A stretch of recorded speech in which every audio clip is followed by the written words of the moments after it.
Vamos a dejar que quienes han seguido de cerca, de manera sigilosa, el tema, nos puedan dar una opinión. Y ya tenemos a nuestro primer invitado en línea directa, Janet. Ramiro Rivera, exdiputado de la Democracia Popular, ha seguido adelante también observando y opinando sobre política. Ramiro, buenos días, bienvenido a Vis a Vis en Noti Hoy. ¿Qué tal? Buenos días, Janet. Wilson, buenos días. ¿Qué opina usted sobre esta situación que estamos viviendo en este momento en términos generales entre gobierno, ejecutivo, poder ejecutivo y función ejecutiva, función judicial? Alrededor del tema del superintendente de bancos, pero esto no es nuevo, esta bronca va como ahondándose y no ve la luz, ¿no? Bueno, un poquito más de lo mismo. Así somos, así hemos sido. Es lo que hay, no hay razones y no hay razones todavía, Janet, para que el Ecuador pueda cambiar si es que la cultura política ecuatoriana no cambia. Nos peleamos muchas veces como perros y gatos, un parlamento siempre colisiona y enfrenta, la política no da espacios para la racionalidad, para los acuerdos, actuamos con mucho folclore. Hay alguien que hace una terna, le pone en la terna, como es obvio, a un primero, segundo y tercero, el segundo sale elegido, su asesor le conmina que renuncie, habría maneras mejores que lo haya hecho, él dice no, yo fui escogido y el Parlamento lo posesiona. ¿Cuál es lo anormal? Bueno, lo anormal es lo normal que pasa en este país. Pero hay de por medio una decisión judicial, eso no, habría que tomarlo en cuenta. Cosa, ¿no? No. A ver. Mire, Wilson, el problema es que en el Ecuador solemos ver el sol conforme nos convenga y hasta dónde nos caliente. ¿Por qué siempre cuestionamos el uso y el abuso de los actos o las acciones de protección constitucional? Abusamos el uso del habeas corpus y condenamos el mal uso de las acciones de protección. Con la lógica de que habría que aceptar el veredicto de cualquier juez o juececillo, la señora Yori debería seguir siendo presidenta del Parlamento. Con la lógica de obedecer cualquier acción de protección, el moroso corrupto que no quiere pagar a la corporación financiera no debería pagarlo, o el delincuente que quiere salir debería salir.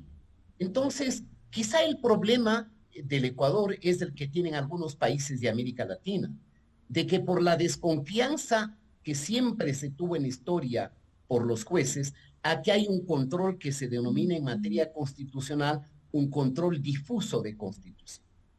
Aquellas sociedades donde tienen un control concentrado de constitucionalidad, ¿es la Suprema Corte o es una sola Corte la que juzga los actos de inconstitucionalidad? Aquí cualquier delincuente que tuvo palancas con algún partido o en el gobierno autoritario accedió a fiscalías y accedió a cortes provinciales. La pregunta que yo me hago, más allá del uno o el otro, ¿cómo pueden las decisiones de un parlamento estar sujetadas a la maniobra de cualquier juez con una acción de protección?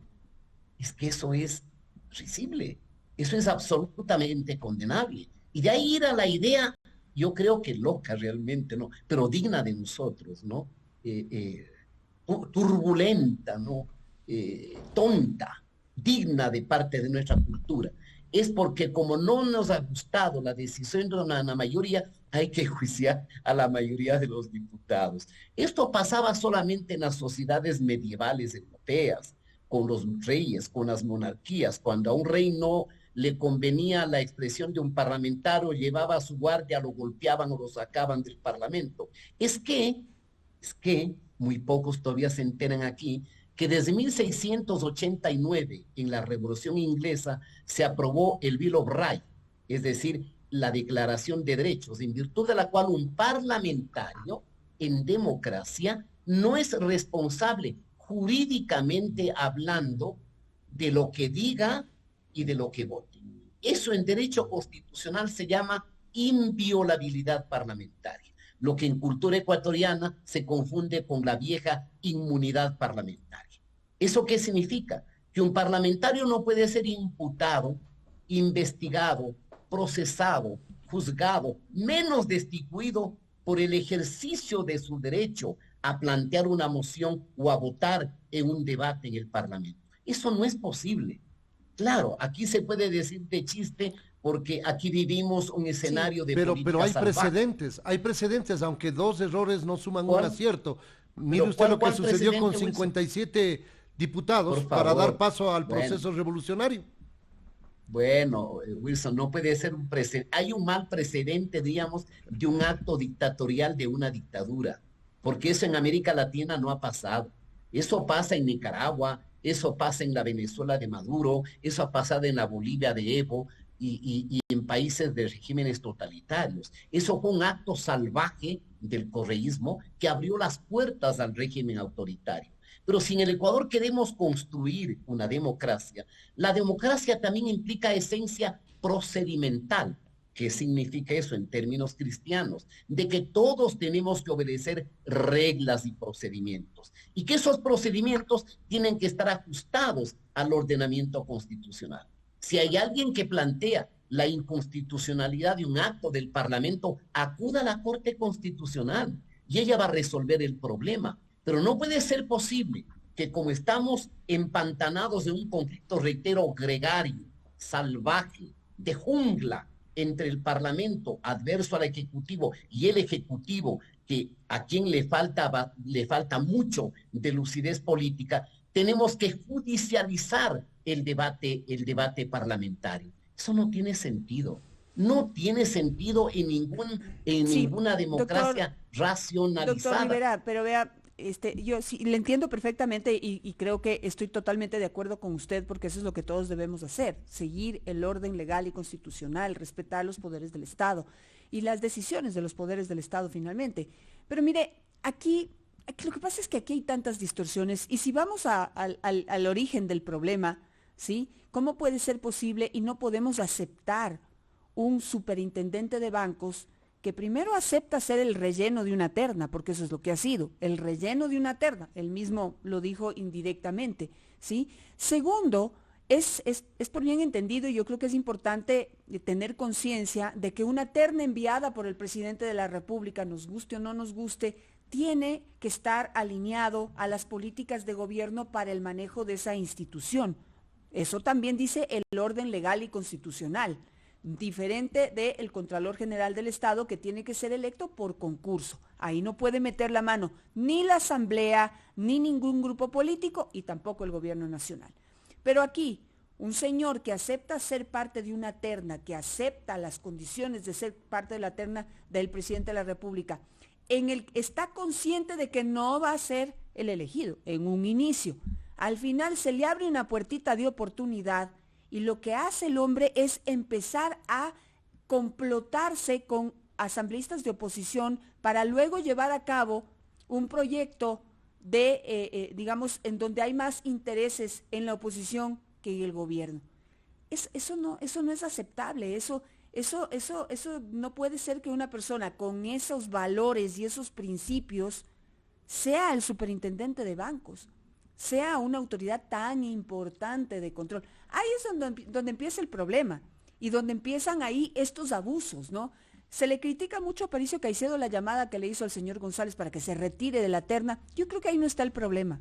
Sí, tal vez hubo imprudencia, no se dio cuenta que el tipo le iba a grabar. Imagínense qué calidad de superintendente de bancos que se atreve a grabar conversaciones, ¿sí? Pero ahí no está el problema. Yo creo que debemos tener bien claro. El problema está en cuando Aparicio dice que puede tener algún tipo de influencia en el Consejo de Participación Ciudadana, entidad que debería desaparecer. Pero ahí es donde empieza la cosa, en la gente corrupta que acepta unas condiciones y luego se tuerce, doctor. Es propio en buena parte, Janet, de nuestra política. Pero Yo es les hago una inaceptable, es reflexión. inaceptable, No, inaceptable. déjeme hacer la reflexión. Nadie escoge a su padre y a su madre. Usted nació y la vida le dio un padre y una madre, ¿no es cierto? Pero uno sí escoge a los amigos. El señor González, amigo de quién ha sido? Del gobierno. El gobierno le escogió. El gobierno le puso una terna.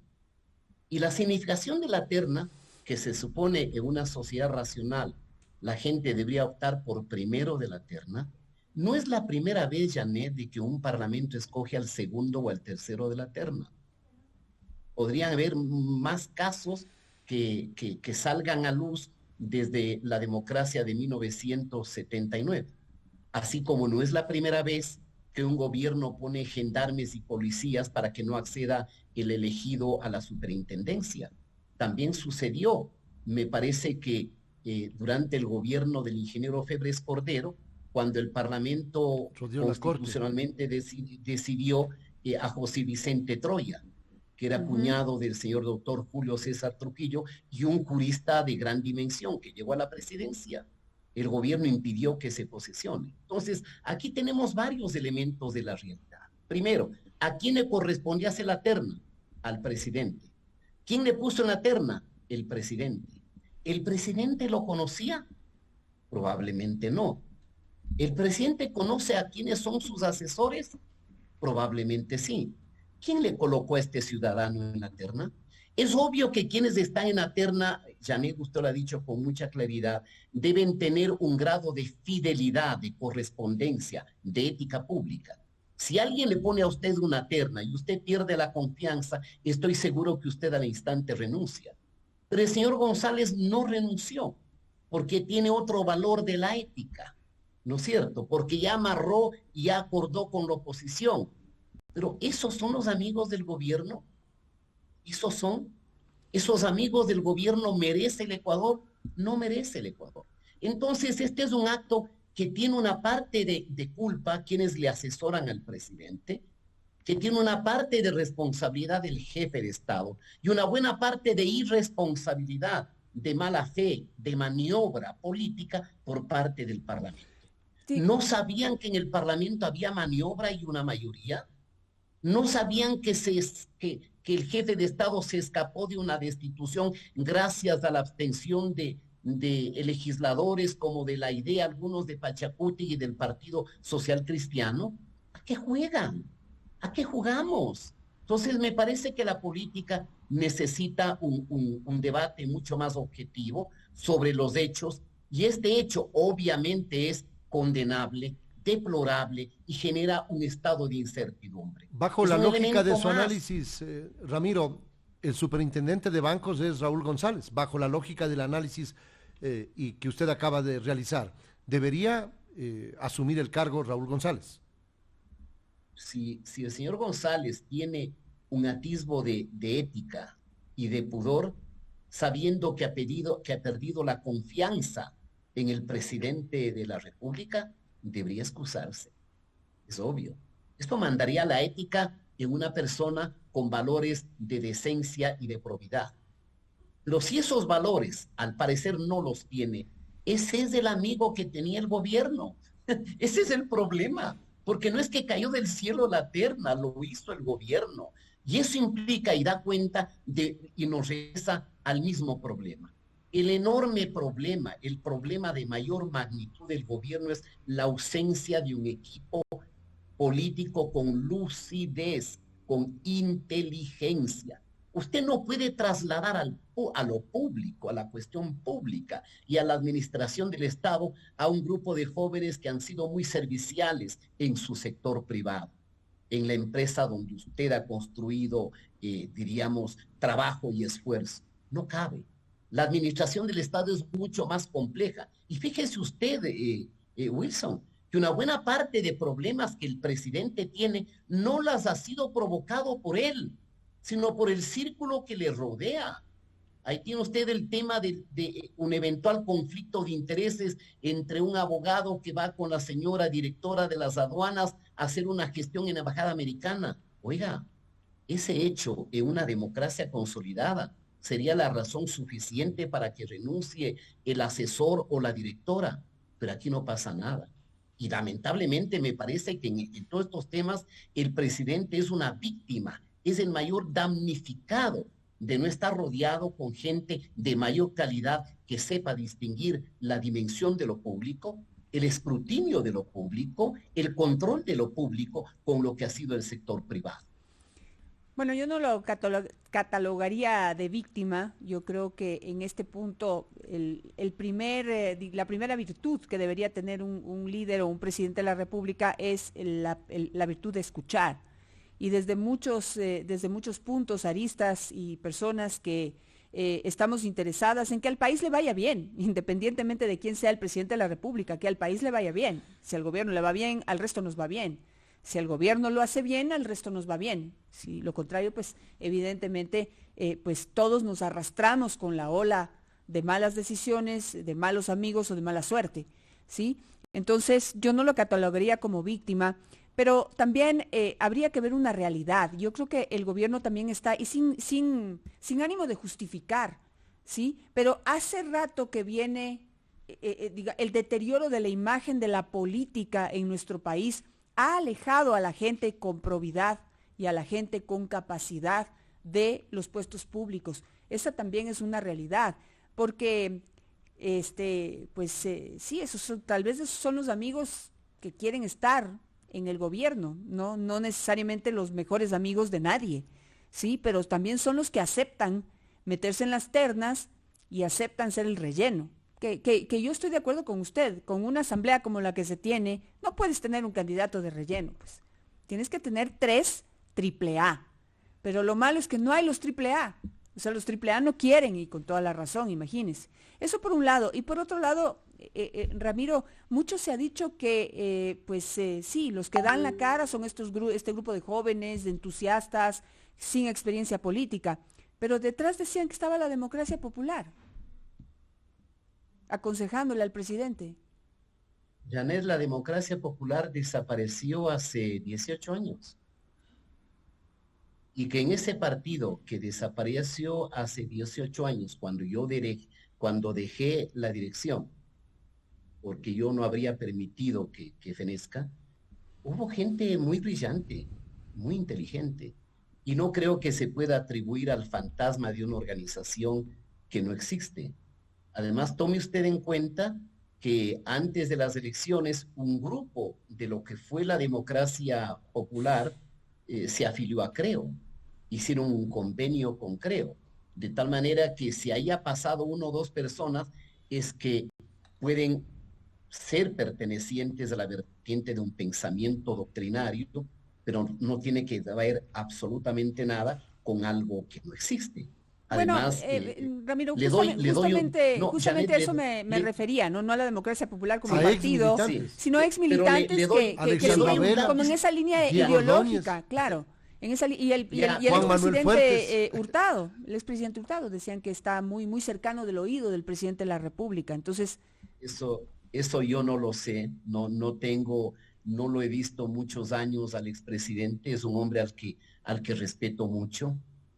Me parece que el doctor Hurtado, el doctor Borja, gente como Sixto Durán Ballén, como Jaime Roldós, son gente que dignificó el ejercicio de su mandato presidencial. Luego, de otro lado, Janet, para no desbordarnos, yo coincido con usted. Es decir, aquí hay un problema de mucha mezquindad, aquí hay un problema de una democracia absolutamente frágil, y aquí se produce el problema que generalmente rodea a toda persona que llega al poder, donde lamentablemente se estructura un cerco o un círculo que no le permite al jefe de Estado ver lo que sucede. Y en el caso ecuatoriano da mucha pena, porque si pensamos con la racionalidad que usted lo exhibe, con la que yo comparto, el éxito lo deseamos todos los ecuatorianos, o la mayoría de los ecuatorianos, con racionalidad, para que Lasso tenga éxito en la presidencia. Porque si un gobierno tiene éxito, el Ecuador tiene éxito. Al único lo que le conviene el colapso es a la banda de delincuentes, a quienes hicieron de la cosa pública un saqueo. Pero lamentablemente la legitimidad que tenía el presidente Lasso en la segunda vuelta era una legitimidad prestada.